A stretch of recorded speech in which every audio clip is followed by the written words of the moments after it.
Daily. Taste the Daily. ఒకటే పని చేస్తానంటే కుదిరే పరిస్థితులు లేవిప్పుడు. 1, 2 వీలైతే అంతకు మించి చేయాల్సిన సిచ్యువేషన్ ఉంది. ఆ విషయాన్ని బాగా అర్థం చేసుకున్నారు లోకేష్ కనగరాజ్.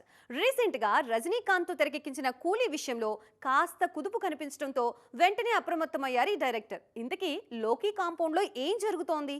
లియో తర్వాత కూలీ సాలిడ్ హిట్ అవుతుందనుకున్నారు లోకేష్ కనగరాజ్. లియోకి కాస్త మిక్స్డ్ రెస్పాన్స్ వచ్చినా గట్టిగానే నిలదొక్కున్నారు. కానీ కూలీ విషయంలో డ్యామేజ్ కంట్రోల్ పెద్దగా జరగలేదు.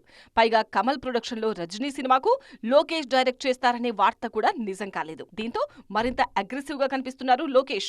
ఇప్పుడు అరుణ్ మాదేశ్వరన్ డైరెక్షన్ లో సినిమా చేస్తున్నారు లోకేష్ కనగరాజ్. యాక్షన్ సినిమాగా ఈ మూవీని రూపొందిస్తున్నారు. వామిక గబ్బి హీరోయిన్ గా నటిస్తున్నారు. పక్కా మాస్ ఆడియన్స్ కోసం తీస్తున్నారనే హింట్స్ అందుతున్నాయి. ఈ సినిమా తర్వాత లెక్క ప్రకారం అయితే ఖైదీ 2ని సెట్స్ మీదకి తీసుకురావాలి లోకేష్ కనగరాజ్. కానీ అది జరగడం లేదనే వార్తలు ఊపందుకున్నాయి. ఆల్రెడీ తీసిన సినిమాకు సీక్వెల్ ఎప్పుడైనా తీయొచ్చు, కానీ ఫ్రెష్ సబ్జెక్ట్తో ప్రూవ్ చేసుకోవాలనుకుంటున్నారట లోకేష్. ఖైదీ 2ని పక్కన పెట్టి పవన్ కళ్యాణ్ కోసం స్క్రిప్ట్ రెడీ చేస్తున్నట్టు టాక్. దీనికోసం కొత్త రైటింగ్ టీమ్ ని ఫామ్ చేశారనే ప్రచారం జరుగుతోంది. అయితే ఇప్పుడు రెడీ అవుతున్న స్క్రిప్ట్ ఎవరికి అనే డైలమా కనిపిస్తోంది.